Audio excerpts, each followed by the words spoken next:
Да. Между прочим, Бриджит здесь или там, сверху? Пускай кто-то ей скажет, что я сразу после служения перезвоню этому пророку. Но я еще поговорю с ним. Я думаю, надо поговорить с ним. То есть, заметьте, что здесь происходит. Как бы случайно, да? Об Украине заговорили. То есть, здесь что происходит? Человека пригласили на передачу, по интервью делают. И он рассказывает о его переживаниях с Богом, с ангелами и так далее. И говорит о том, что карта, которая появилась, Иисус говорит, что я собираюсь делать крещение. Крещение. Ребята, братья и сестры, хотите знать, что Бог собирается делать? Он хочет крестить этот мир во спасение. Крестить этот мир в его кровью. Крестить этот мир вообще в его славу. Благодатью, спасение Божьим. Это вот какое крещение Бог собирается проводить, друзья. Бог хочет крестить наш мир в его пробуждении, в его движении.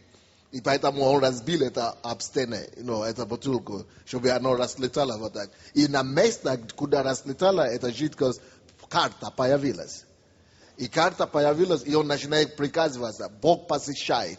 И Бог собирается посетить сверхъестественным образом нашу планету, так как мы еще не видели. И так как никто еще не ожидает. Вы знаете, это все то, что сейчас происходит, это накануне этого посещения. Бог готовит почву. И Бог потрясает землю перед его посещением. И это потрясение, оно приходит во все сферы. Оно приходит по всем странам. Оно экономическое потрясение и политическое потрясение. И это все предзнаменование Божьего посещения. Короче, на место этого жидкости появляется карта вот такого рода, да? Которую все страны показывают. И он начинает показывать разные места. Но удивительно, отметьте себе такое, удивительно тот факт, что он много мест же показывал. Почему именно этот человек пример приводит с Киева?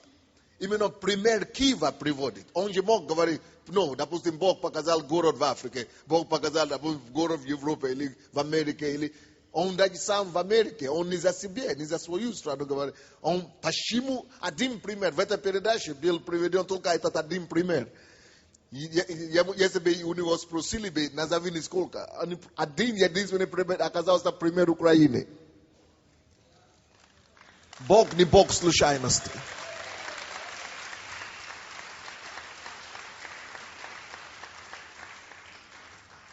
Бог не есть Бог случайности. И это не случайно кто-то услышал по интернету, по однокласснику, заметили, нашли этот перевод, сделали перевод сами, поставили, прислали нам. И эта девушка пишет, вы находитесь в эпицентре циклона. Это циклон Духа Святого. Поэтому все то, что... Потому что этот человек, эта девушка с этими ногами писала это письмо. Я бы его удалил, я бы не обращал внимания. Но я думаю, давай посмотрим, что там пишется. И то есть то, чего мы не ожидаем. И так, как мы не ожидаем, всегда так Бог приходит. И слушайте, там, прочитал место, где там говорится, что попытались сокрушить это пробуждение. Да, что ноги какие-то были, которые пытались остановить это движение, которое начинается с Киева. Первые ноги, которые попытались потушить этот огонь Духа Святого, это была сила религиозная, православная церковь, написано. Православная церковь. Вы знаете, наши все проблемы были связаны. Это первый этап наших проблем. Религии, не православная церковь, ортодоксальная какой-то говорит, традиционные религии. И представьте себе декабре, январе, какие атаки, кто на нас атаковал. В основном эти же и на нас атаковали. Это традиционные, пятидесятники и так далее. И вторые ноги говорят, что это будет попытка остановить это движение и потушить этот огонь, будет мафия. А что такое мафия? Самая главная мафия в любой стране – это власть. Это людей. Это не все правительства, как бы, это не все, это самое, но вот оттуда, вот, группировки, мафиозные движения. Вот это то, что через чего мы проходим. И не случайно, что именно мы получили это пророчество, нам связались, мы услышали это. Что я говорю, почему я думал, что мы должны это говорить здесь? Потому что мы с вами должны понять в духовном мире, что происходит. Порой мы не понимаем, что происходит. Алло, блондинка там сзади. Ты еще, выйди на служение. Не надо смотреть назад с парнем. Надо сюда вперед, не надо разговаривать. То есть, когда мы с вами, друзья, проходим то, что мы проходим, да, кто-то может это вписать на King's Capital, или это вписать на кого-то, на бизнес, или на кредиты, или кто-то неправильно что-то, или на пастора, или на церковь. Кто-то можно обвинять кого хочешь.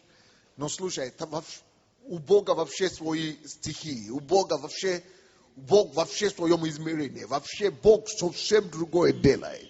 Вообще, о Боже мой. Вы знаете, я прочитал это, я думал, Боже мой, слава тебе, Господь, что я вообще жив в это время. Слава тебе вообще, что я вообще оказался в этом месте. Слава тебе, Господь, что я вообще оказался в этом мясорубке вообще. Слава тебе, Господь, что я попал вообще неприятности. Слава тебе, Господь, за эти давления все. Если это все надо проходить ради пробуждения всемирное, как здесь написано, Господь, я готов еще 100 раз таких. 100 раз таких давлений проходить, Господь. Пускай давят на нас, пускай растоптают нас, но Господь просто сделай нас, Господь, носителями Твоего пробуждения. Сделай нас, Господь, носителями Твоего крещения. Крещение в огне Духа Святого, крещение в крови Христа, крещение в движении Божьего. О, Господь, посети нас и посети всю землю. О, посети всю землю через нас, Боже. Спасибо, Боже, что Ты посчитал нас, чтобы мы понесли страдания, понесли неприятности и понесли какие-то, может быть, притеснения ради имени Твоего. Господь, мы готовы на любые притеснения, Боже. Только, Господь, двигайся и сделай Твое дело через нас, Боже.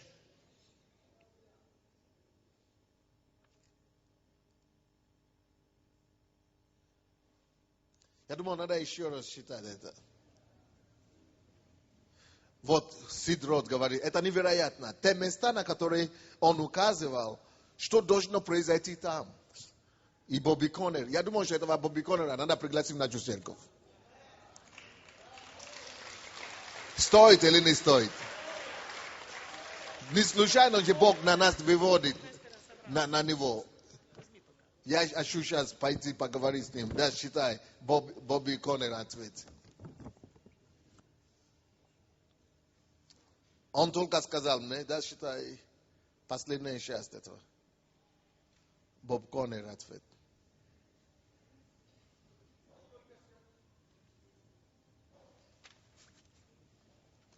Он только сказал мне, ты можешь достигать цели только тогда, когда я указываю на эту цель. Или же ты сам становишься целью. Это потрясающие вещи. Бог указывал на места и на города в этой карте и говорит такие слова. Ты можешь что-то достигнуть или что-то совершить только когда я указываю. И представляете, одно из мест, куда он указывает. Единственное, которое мы вообще слышали, на кого Бог указывает. Но иногда мы думаем, что когда Бог на нас указывает, что это приятно. Но то, что я обнаружил, друзья, когда Бог начинает указывать на тебя, ты становишься мишенью. И мишенью для славы, и мишенью для обругания, для всякого наезда. Это то, что мы сейчас переживаем. Бог указывает на тебя, да, этим надо радоваться. Но это надо тоже готовиться, перенести всякие неприятности. Вот сестра наша, литературное служение, да? Вот взяла сделать литературное служение. Вроде бы здорово, открыли, но сколько проблем. Так же оно и происходит везде. Хочешь что-то делать? Бог выбрал вас, именно готовьтесь для неприятностей. Как только что Бог на вас указывает палец, весь ад начинает обрушиться на вас. Как только что Бог указывает на вас, как его цель, не только Бог это видел.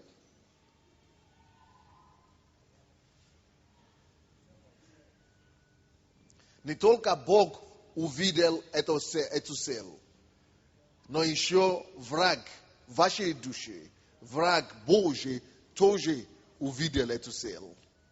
И вы становитесь тут же мишенью для сатанинских каких-то сумасшедших атак. И когда я это прочитал, я говорю, Боже мой, я даже не знаю, я сказал жене и те, которые были возле меня тогда, я говорю, конечно, это еще не факт, что если Бог говорит, что с Киева начинает это движение, что это именно через нас, посольство Божие. Это не факт. Это будет презумпция какое-то неправильное. Если мы скажем, что это речь именно о нас речь идет, то это будет гордость. Но по всем показателям, даже то, что здесь написано, кого религия, традиционная религия хотят задавить в этой стране. Какую церковь хочет задавить?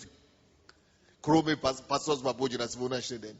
Или мафия. На кого наезжает вся мафия страны вообще? На кого? Это все. То есть все видно не слепому человеку. То зрящий, тому понятно, что мы имеем какое-то отношение к этому пророчеству. Уже было много пророчеств, но вот это, как раз сейчас нужно нам это услышать. И когда мы становимся, и когда Бог указывает на вас, мы становимся мишенью. Мишенью для и врага, и все в этом мире. Но, братья и сестры, терпевший, или как там, претерпевший до конца, он спасается. Если мы претерпим, это то, что Бог сейчас хочет нам сказать, что надо претерпеть это все дело до конца. Претерпевший до конца спасется. Если мы это сейчас выдержим, и поэтому надо нам начинать. И помните, я не знаю, если кто-то помнит или нет, но на помазание февральское я начал говорить о том, что, ребята, мы больше не будем плакать, мы больше не будем рыдать, мы больше не будем сетовать. Давайте мы начнем говорить Господу, мы начнем молиться, встречаться хотя бы раз в неделю или раз в день. Будем молиться, будем рожать, я говорю, что мы будем рожать это пробуждение, что это Божье посещение, что это не наказание Божье, а посещение Божье. И что через это Бог толкает нас, чтобы мы искали Его как никогда. Через эти все неприятности Бог толкает нас, к моменту, когда мы будем в состоянии рожать. Это как, я даже еще говорю за женщины, которые, патуши, да? Вы помните, патуки, да? Или как мы говорим? Патуги. Вы помните, мы еще говорили за патуги, что женские патуги, это давление, боли, неприятности. Вот, и когда эти патуги, они нужны, чтобы вытолкнуть ребенка, чтобы то, что Бог хочет родить. Но вот, видите, что нужно рожать. Как это мы не будем проходить давление, которое никто больше другой не пройдет, если мы будем рожать пробуждение, которое никто и нигде еще никогда не было. Если мы хотим рожать пробуждение, которое никогда и нигде никогда не было, значит, у нас будет такое давление, которое никогда ни у кого не было. У нас будут такие атаки, как никогда ни у кого не было. Если мы хотим быть именно той утробой, который хочет нести того ребенка и рожать того ребенка, который никто никогда не родил. Поэтому нам надо принять это просто как вызов молитвы, как вызов, к богоисканию, как никогда. Потому что даже все давления, они ведут только к одной цели, чтобы толкать нас к стенке, чтобы толкать нас, выдавить из нас эту молитву, чтобы выдавить из нас это ходатайство. То есть, чтобы нам было так тяжело по плоти, чтобы мы так начали рыдать и призывать Бога, чтобы мы, пока мы не промолим это пробуждение, пока мы не родим это, пока это пробуждение не родится, чтобы нас еще было тяжелее. Вы знаете, эти патуги, они увеличиваются по мере того, как ребенок выходит. Тем ближе этот ребенок отвести, тем больше потуги, боли, тем больше потуги это должно больше. И то же самое здесь. Мы должны начинать сейчас интенсировать, потому что это все должно рождаться только на колено перед Богом. Оно должно рождаться молитвенной, ходатайства. Поэтому я прошу еще раз всю церковь. Слава Богу, что сейчас по пятницам очень хорошо идет ночные молитвы. Каждый день здесь идет ночные молитвы. Надо, чтобы мы тоже еще встречались с кем-то, с кем-то, или с двумя человеками, или 2 раза, или 1 раз хотя бы в неделю, и молились, промаливали, хотя бы сейчас. Надо рожать это пробуждение. Надо рожать это движение Божие. Когда он прикасался к этим местам, то показывал мне некоторые вещи, которые произойдут. Некоторые события, хорошие и плохие. Одним из мест, на которое он указал, был город Киев. И Иисус сказал: Господь пробудит человечество. Он пошлет историческое пробуждение, которое распространится из Киева. Бог пробудит человечество. И вы, как вы думаете, откуда это пробуждение Бог решил? Из Киева. Пробудить человечество. И это начинает с Киева, мы, которые в Киеве, что-то в голову не входит. Мы такие же недостойные, мы такие грешные. А вот это не по нашим делам, хорошим. Это не потому, что мы какие-то, это призвание, это судьба. И это надо быть слепой, чтобы понять, чтобы не видеть, что это церковь судьбоносная. Это надо быть совсем слепой, чтобы не увидеть, что эта церковь имеет какое-то предназначение необыкновенное. И вот это сейчас, поэтому сейчас мы проходим эти боли, поэтому сейчас мы проходим. Кто помнит, это лидерский еще раз, который, чтобы, живите по голосу Божьему, вы помните это? Тогда я это говорил, даже за то пробуждение, которое я видел, вплоть до того, что ноги вырастались, руки вырастались и так далее. Я говорил за это. То есть это к этому начинает идти. Вот это все движение к этому идет. Все. Это к этому все идет. И имеющее ухо да слышит. И я счастлив сейчас за тех, кого Бог выводит из спасения Божия. Потому что пробуждение и движение Божие, это как то дерево, которое Иисус сказал, что дерево, которое становится большое, и всякие птицы приезжают на это дерево и создают свое гнездо. И многие из них плохие птицы. Многие из них начинают разрушение несут. Поэтому надо, чтобы у нас мы знали свои. Потому что те, которые уже отошли, мы будем знать, что они не свои. Даже если они прибегут, мы будем знать, что то однажды, какой был, то это самое. Мы будем, ощущение Бог сейчас делает. Это все нужно. Это все должно произойти перед пробуждением. Это все должно произойти перед движением Божьим. Поэтому слава Тебе, Господи. Но мы, которые остаемся, и кому Бог позволяет нести это пробуждение, надо очень ответственно к этому относиться. Пробуждение начнется в Киеве, а затем потечет в Россию. В России в основном будет задействована молодежь. Затем он сказал: посмотри на это. Он показал мне заряд, который был похож на динамит. И я увидел ноги, которые пытались потушить горящий фитиль. Это была ортодоксальная религия. Но они не смогли потушить. Такие наезды. Кто из вас читал интернет последние эти самые? Такие, это было не то, что критика, это уже было покушение на убийство просто. Но кто читал эти все статьи, тот видит, что одна цель у эти наши религии наши, старшие, религиозные люди. Это просто уничтожить, убить, уничтожить движение Божие. То это все сказано. Дальше.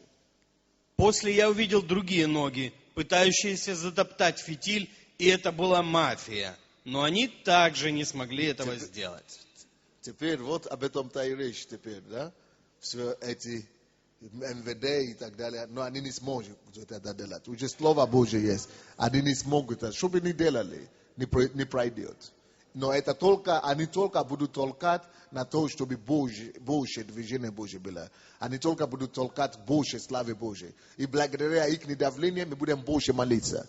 И благодаря их давлению мы будем больше рожать. Потуги больше будут у нас. И благодаря их тем больше их давление, тем быстрее мы родим Божьего движения. Слава тебе, Господь.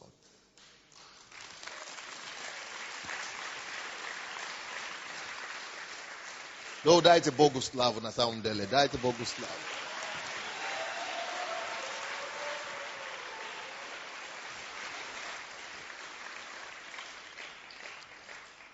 Я хотел проповедовать сегодня на тему родины боли, или как это называется, как лучше по-русски. А? Родовые муки. Родовые муки, вот так называется. Родовые муки. Хочу проповедовать сегодня именно название проповеди. И есть родовые муки. Но я так понял, что я бессмысленно, уже 9 часов почти, бессмысленно сейчас начинать. Но я продолжу в воскресенье, потому что это настолько важно, чтобы вся церковь слышала эту проповедь. И поэтому пригласите всех, кто ходит в центральную церковь, или кто не ходит, кто может, прийти в воскресенье. Я буду эту проповедь читать, и это пророчество тоже давать. То есть, что-то Бог с нами делает. И мы должны больше смиряться перед Богом. И мы должны сокрушаться больше перед Богом. Говорить: Господь, твори Твое дело, Господь, через нас. Мы отдаем себе. Ладно с этими, Бог с ним, с этими квартирами, с этими кредитами и так далее. Но когда пробуждение приходит, все это решается моментально. Это вообще не проблема. Поэтому, Господь, двигайся через нас. Мы хотим видеть Твою славу. Пускай это будет наша молитва, Господь. Посети нас своей славой. Давайте помолимся об этом. Да, Господь, давайте станем. Возьмите микрофон, дайте микрофон. Кто желает помолиться за посещение Божье? Что, Господь, мы готовы. Двигайся через нас. Двигайся через нас, Боже.